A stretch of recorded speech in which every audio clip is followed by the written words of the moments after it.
Hello साथियों, मेरी आवाज आ रही है?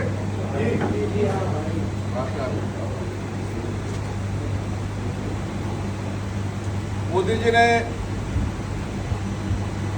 आपको सलाम भेजा है, नमस्ते कहा है और उन्होंने एक शेर के माध्यम से अपनी बात कहने की कोशिश की है, जो मैं आपको बताऊंगा। वैसे भी हैदराबाद में शेरो शायरी खूब होती है ना।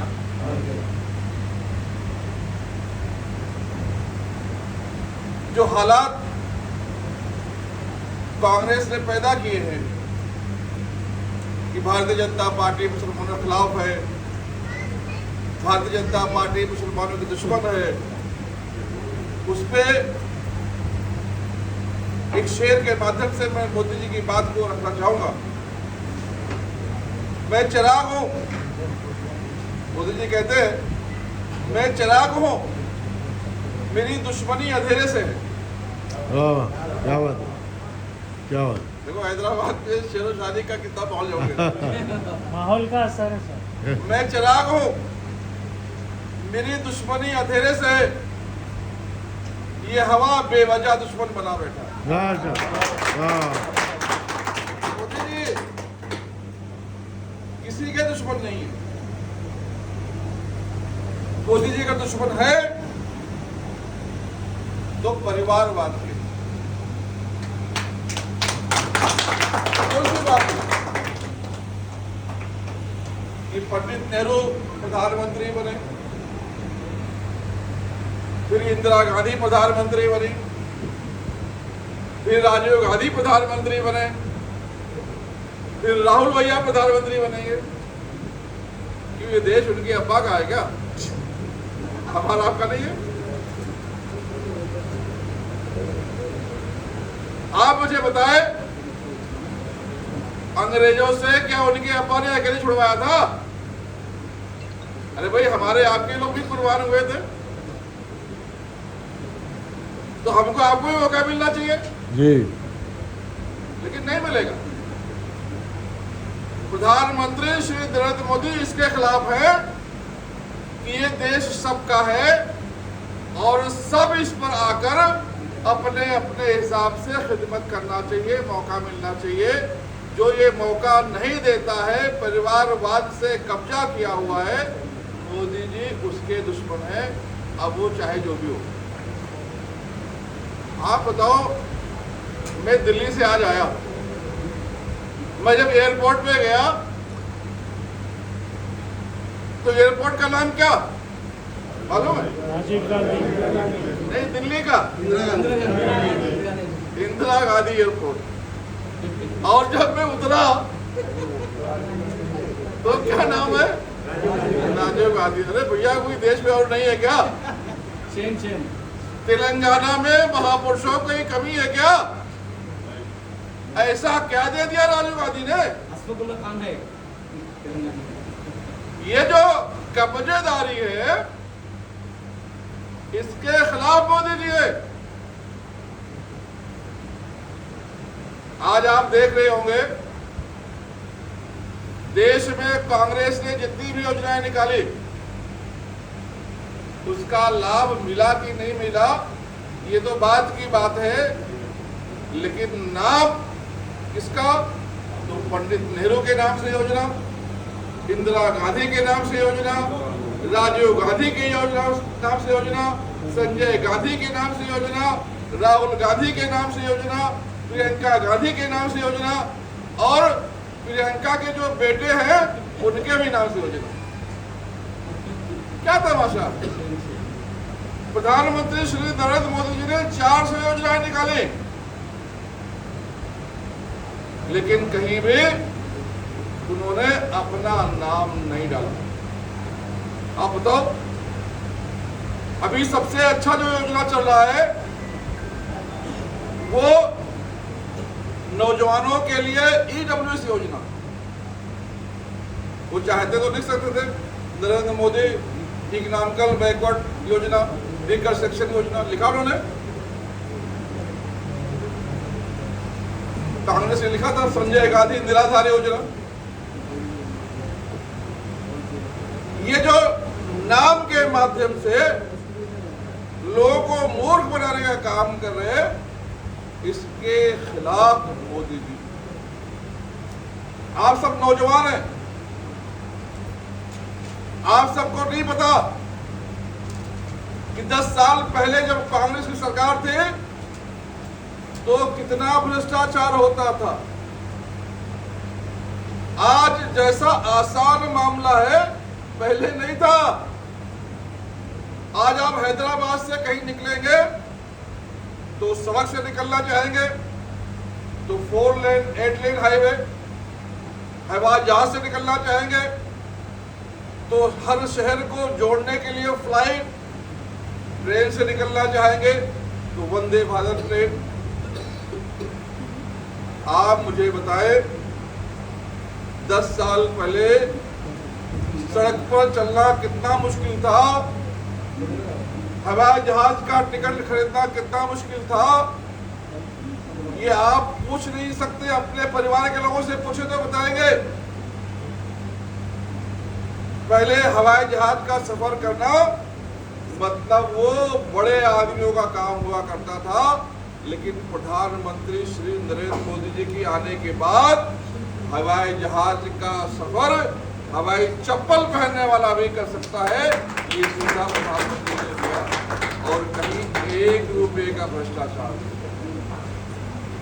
नहीं। तो आप 10 साल पहले देखेंगे तो जमीन पे घोटाला, जो जमीन पे काम होता था उस पे घोटाला। भूमि पूजन एक सरकार करती थी और 3 सरकार चलाने के बाद उसका उद्घाटन नहीं हो पाता था। 5 रुपए का टेंडर निकलता था, उसको बढ़ाकर धीरे धीरे 50 रुपया कर दिया जाता था। जमीन के अंदर आप जाएंगे तो कोयला घोटाला होता था, आसमान में आप जाएंगे तो स्पेक्ट्रम घोटाला होता था, आप शिक्षा लेने जाएंगे तो कॉलेज में डोनेशन घोटाला होता था, आप दवाई करने जाएंगे, आप इलाज कराने जाएंगे तो अस्पताल में दवाई घोटाला होता था।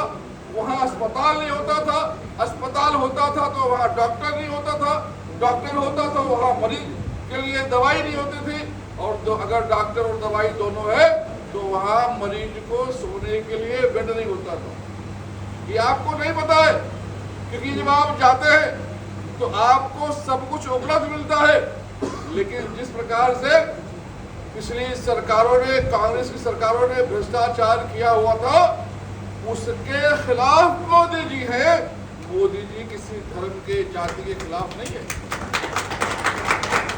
मोदी जी उन घुसपैठियों के खिलाफ है जो भारत में आके बम फोड़ते थे।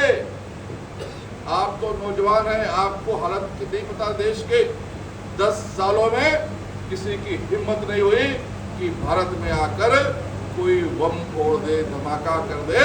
10 साल पहले आप देखें, जहां मन में आता था लोग आके बम ब्लास्ट करते थे, गोलियां चलाते थे। मैं महाराष्ट्र से हूँ, मुंबई में आपने सुना होगा कि किस प्रकार से पाकिस्तान से लोग आकर लोगों को मशीन गन से उड़ा कर दिए थे। आज उनकी औकात नहीं है कि भारत की तरफ देख ले, क्योंकि इनको मालूम है कि अगर मैं गलती से भी चला गया ना तो मोदी जी घर में घुस कर मारेंगे।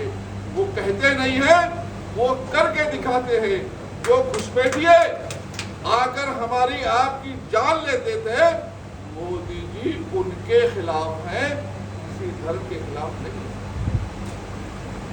आज आप बताएं, 10 साल से सरकार चल रही है, 10 साल से माननीय मोदी जी ने केंद्र का जब से सत्ता संभाला है, कोई माई का लाल ये नहीं बोल सकता है कि मोदी जी के ऊपर 1 रुपए का भी भ्रष्टाचार का आरोप है। कभी सुना आपने?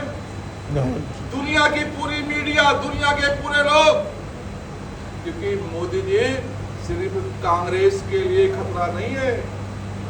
मोदी जी का को पूरी दुनिया के लोग खतरे के रूप में देख रहे हैं, कि इनको मालूम है कि मोदी जी के अंदर जो शक्ति है और जिस प्रकार से 140 करोड़ भारतीय मोदी जी के साथ खड़े हुए हैं, ये नरेंद्र मोदी भारत का तो नेतृत्व करेगा, अब विश्व का भी नेतृत्व करेगा। अब उनके भी अमेरिका जैसे राज्य की भी कुर्सी खतरे में है, अब उनके पीछे कोई नहीं खड़ा होगा, ये सब समझ रहे हैं। और उसका ट्रेलर जो G20 करवाया था उन्होंने दिल्ली में, आपने देखा होगा, आगे मोदी जी चल रहे थे और पीछे पीछे दुनिया के सारे राष्ट्राध्यक्ष चल रहे थे। वो सीन उनके दिमाग में बैठा हुआ है। अब आगे यही होने वाला है, मोदी जी के पीछे दुनिया को चलने पड़ेगा। इसलिए दुनिया के सारे जो नेता हैं वो भी मोदी जी के पीछे पड़े हुए हैं, लेकिन आज तक कोई माई का लाल 1 रुपए का भ्रष्टाचार नहीं निकाल पाया।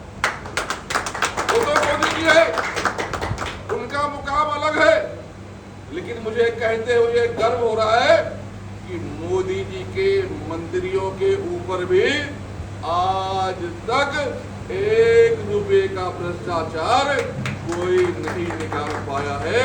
और उन्हीं मंत्रियों में से एक मंत्री किशन रेड्डी जी भी हैं, केंद्र में मंत्री है, तेलंगाना के प्रदेश अध्यक्ष हैं। और आज से नहीं, मैं उनको 20 साल से देख रहा हूं, जब से भारतीय जनता पार्टी में आया हूं, युवा मोर्चा के अध्यक्ष थे वो। आज तक उनके ऊपर 1 पैसे का कोई दाग लगाने की हिम्मत नहीं कर सका। मुझे तो ताज्जुब होता है कि कांग्रेस के लोग उनके सामने खड़े होने की हिम्मत कैसे कर लिए। क्या उनको सिकंदराबाद के लोगों के बुद्धि पे भरोसा नहीं है?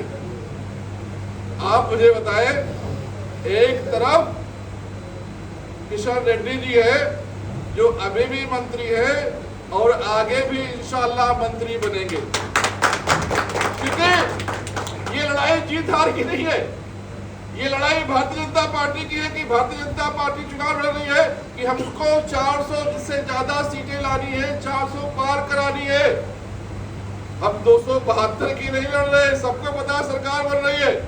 ये कांग्रेस भी कहती है कि नहीं 400 पार नहीं होगा, तो कितना होगा? तो बोलते 350 सीटें आएंगी, 300 सीटें आएंगी, 300 आएगी तो भी हमारी सरकार बनेगी और किशन रेड्डी जी मंत्री बनेंगे। ये तुम्हारा निठल्ला क्या बनेगा? अरे हम मूर्ख है क्या? हम उसी पेड़ को पानी डालेंगे जिसने पहले भी फल दिया था और आज भी उसमें फल लगने वाले हैं। हम उसी को जिताएंगे जो पहले भी मंत्री था और बेदाग मंत्री। मैंने कहा 10 सालों में ना मोदी जी पे भ्रष्टाचार का आरोप, ना मोदी जी के मंत्रियों पे भ्रष्टाचार के आरोप। और सौभाग्य की बात है, हमें ये कहते हुए गर्व हो रहा है कि भारतीय जनता पार्टी देश की दुनिया की सबसे बड़ी पार्टी है और उस भारतीय जनता पार्टी के हम कार्यकर्ता हैं। हम कार्यकर्ताओं पर भी किसी ने 1 रुपए का भ्रष्टाचार का आरोप नहीं लगा पाया है। नहीं तो कांग्रेस के कार्यकर्ताओं को देखो, थाने से जो दलाली शुरू होती है, थाने की दलाली, दवाखाने की दलाली, कलेक्टर ऑफिस की दलाली, आरटीओ की दलाली, मंत्रालय की दलाली, हर दलाली में कांग्रेस के कार्यकर्ता लिप्त रहते थे और उन्हीं से उनका घर चलता था। आप किसी भी कांग्रेस के कार्यकर्ता से पूछो, भैया क्या करते हो, तो बोलेगा मैं तो नेता हूं। तो ठीक है, नेता हो तो घर कैसे चलता है? कुछ काम धाम करते हो? तो बोलेगा नहीं, काम धाम क्या, बस उसी में एडजस्ट रहता है। कैसे एडजस्ट रहता है? लेकिन तुम वहां दलाली करते हो। और मैं गर्व से कहता हूं कि आप भारतीय जनता पार्टी के कार्यकर्ता से पूछो, आप अफसर भाई से पूछो, अफसर भाई क्या करते हो, तो ये बोलेंगे मेरा कॉलेज है। राजनीति इनकी सेवा है।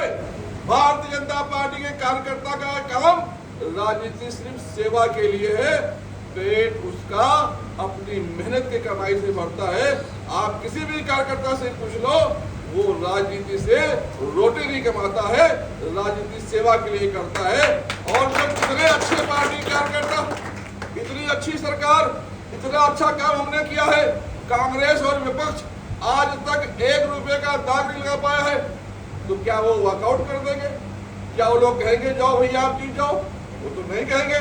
तो कुछ तो कहेंगे, कोई तो आराम लगाएंगे, कुछ तो कहेंगे लोगों का काम है कहना।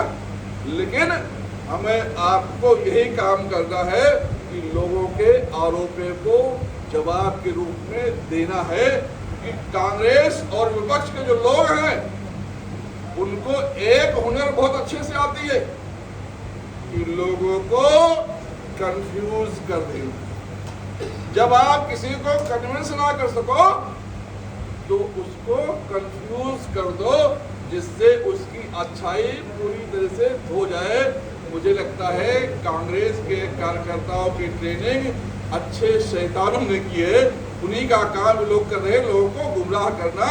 हमें अपने लोगों को सावधानी पूर्वक जाकर समझाना है, जिससे कांग्रेस के कार्यकर्ता गुमराह करने में कामयाब न हो पाए। ये काम हमारा आपका है। साथियों, आप सब भारतीय जनता पार्टी के पदाधिकारी हैं, कार्यकर्ता हैं, सिपाही हैं। आप सबने सरकारी योजनाओं के माध्यम से लोगों का काम किया है।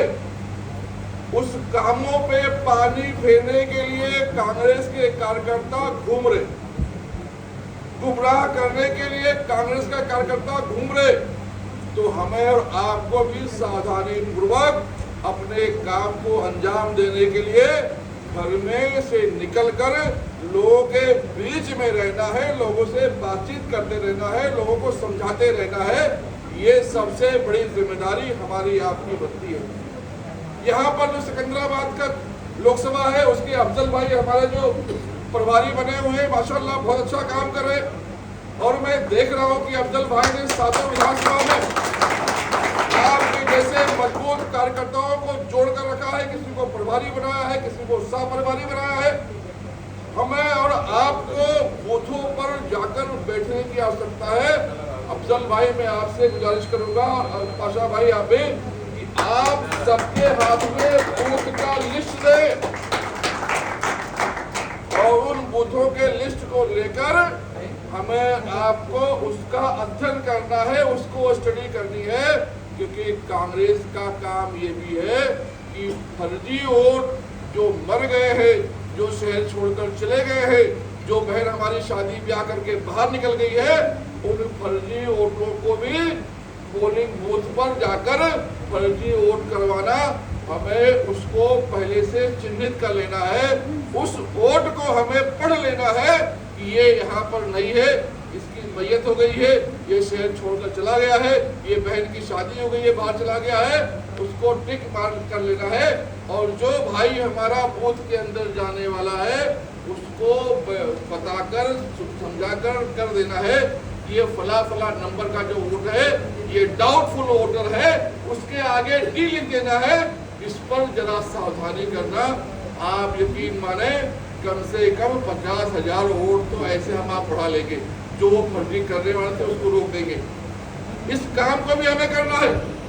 और जो आप सब पदाधिकारी यहाँ पर बैठे हैं, अपने अपने बूथों की जिम्मेदारी, एक एक कार्यकर्ता ने अगर 5 बूथ की भी जिम्मेदारी ले ली तो मुझे लगता है कि अगर एक बूथ पर हमने अपने अल्पसंख्यक मोर्चे की तरफ से 100 भी वोट बढ़वा दिए हैं तो 50,000 से ज्यादा अल्पसंख्यक मोर्चा की तरफ से हम इस विधानसभा में किशन रेड्डी जी को वोट के रूप में तोहफा दे सकते हैं। हमें आपको कुछ नहीं करना है। जो हमारे घर के आगे के 4 घर हैं, जो हमारे घर के पीछे के 4 घर हैं, जो हमारे घर के दाएं के तरफ 4 घर हैं, जो हमारे घर के बाएं के तरफ 4 घर हैं, ऐसे 16 घरों को अगर हमने चिन्हित कर लिया तो हमारा काम हो जाएगा। क्योंकि एक घर में 6 से 7 वोट आराम से होते हैं। अगर हमने अपने घर के चारों तरफ 4-4 घरों को वोटिंग तक पहुंचा दिया, उनसे जाकर बातचीत कर ले, तो मुझे लगता है कि आपका काम हो जाएगा। और जब आप जाएंगे तो हमने बता दिया कोई भ्रष्टाचार की बात नहीं करेगा। जब आप जाएंगे तो हमने बता दिया कोई कुशासन की बात नहीं करेगा, कोई दंगे की बात नहीं करेगा। अगर आप जाएंगे तो लोग कहेंगे कि अरे भाई आप भारतीय जनता पार्टी में काम करते हो। भारतीय जनता पार्टी तो मुसलमानों की दुश्मन पार्टी है, इसके अलावा उनके पास कोई सवाल नहीं रहेगा। वो ऐसे बात करेंगे क्योंकि मैं आपके बातों को जो खोने वाले हैं उसको सुन चुका हूं।